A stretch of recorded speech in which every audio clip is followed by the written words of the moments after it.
Hello, and welcome to part two of the Arkansas Soldier and Family Readiness Program's Employment and Resume series. Part two is all about document preparation for preparing and writing your resume. There are a lot of things that we can look at that can help you write your resume, but what I really want to focus on is the VMET, VA documents, transcripts, and then, of course, the U data. And what I mean by U data is your social media, your email addresses, so on and so forth. So first, let's go ahead and grab that VMET. Your VMET is your verification of your military education and training. And we can find that in the MilConnect website. Once you are logged into MilConnect, go ahead and type VMET into the search box. You will see that when the results display that you are looking for the DoD Transition and Assistance Program. Go ahead and click on that particular link. Once we are there, we want to make sure that we click on the VMET that's located here within my little red rectangle. And it's going to bring up your cover letter and the actual VMET document itself. Okay, remember, they only appear after you select VMET up there within the red rectangle. Go ahead and view and save both of those items. When looking at your actual VMET, you will be able to see all of the information that is there, and you can add these things to your resume. It's going to cover your responsibilities, skills, possible credits earned with some of the courses that you've taken, and then of course your school descriptions and all of the duties that you have performed while you have been in the military. Next, I want you to log into your iPerms and select Documents. Once you are inside your documents, everything that you've ever done in the military should be there. Anything from DD-214s to 1059s. The easiest thing to do is to go ahead and search the documents themselves. And here, once you type in DD-214, it will show you only the DD-214s that are listed in iPerms. Print all of them out. And then I want you to do the exact same thing with all of your 1059s. The next website that I want us to look at is the e-benefits website run by the Department of Veterans Affairs. This is your one-stop shop for everything that you're going to need from the VA. It includes VA letters, so if you have a service-connected disability or anything along the lines of civil service preferences, anything like that, you can print those documents out and have those available to submit if needed. You can view lots of different things on e-benefits.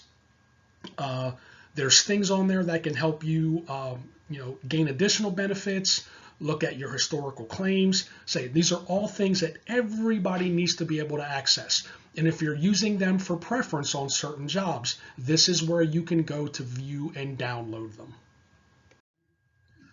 The next thing that I want to look at are transcripts. These may or may not be required for your job application, so make sure you read the job announcement. Some of them may require official transcripts. Some of them just may need a copy. Remember, those requests take time.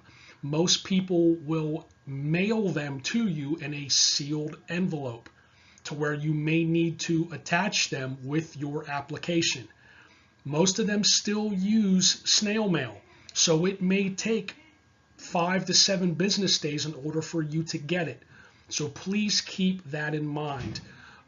What I would recommend people do is request an official copy of your transcripts from any school that you've attended now, and just keep it handy. Keep it sealed. That way you don't have to worry about it if you should ever stumble across the job that, say, the closing date is in 2 or 3 days, and you know you won't get them in time if you request them now.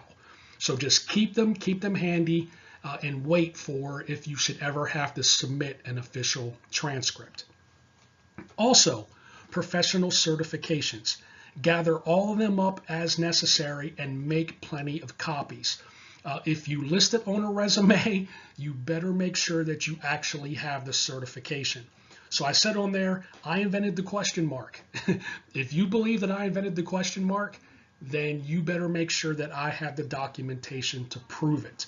So that is why those professional certifications are so important, because a lot of times certified and having a certification may be two different things. Certified means you went through the class and you're good to go.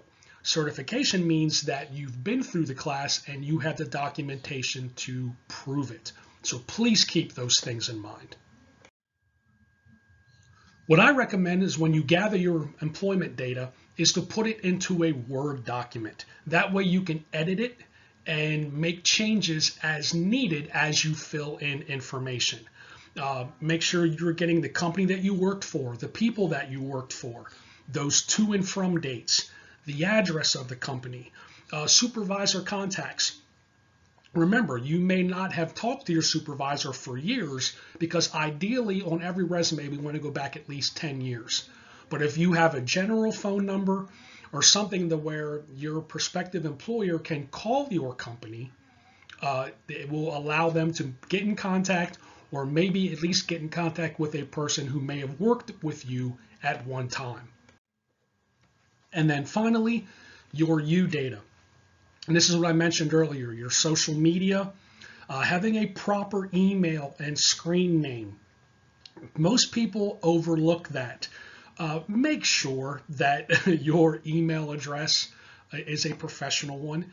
Make sure if you have any screen names on any of your social media pages, that it is also acceptable. I recommend making your social media private, just to people that you know. You don't want to have anything out there that can disqualify you from a job. About 90% of employers are looking at social media now. So please make sure that there's nothing on there that may be an automatic disqualification. Also, references. References are extremely important. Do not put them on your resume unless it asks for them specifically. What I would do is I'd put them on a separate piece of paper. That way, if an employer requests them at an interview, you may give them out then. Also, make sure that you contact your references. Ask if you can use them as a reference first, and then if they give you the permission to be used as a reference, then tell them, I'm going to use you for a reference for this particular job. You want to make sure that they're prepared to answer the phone, answer an email, and be prepared to talk about you with a prospective employer. This concludes part 2.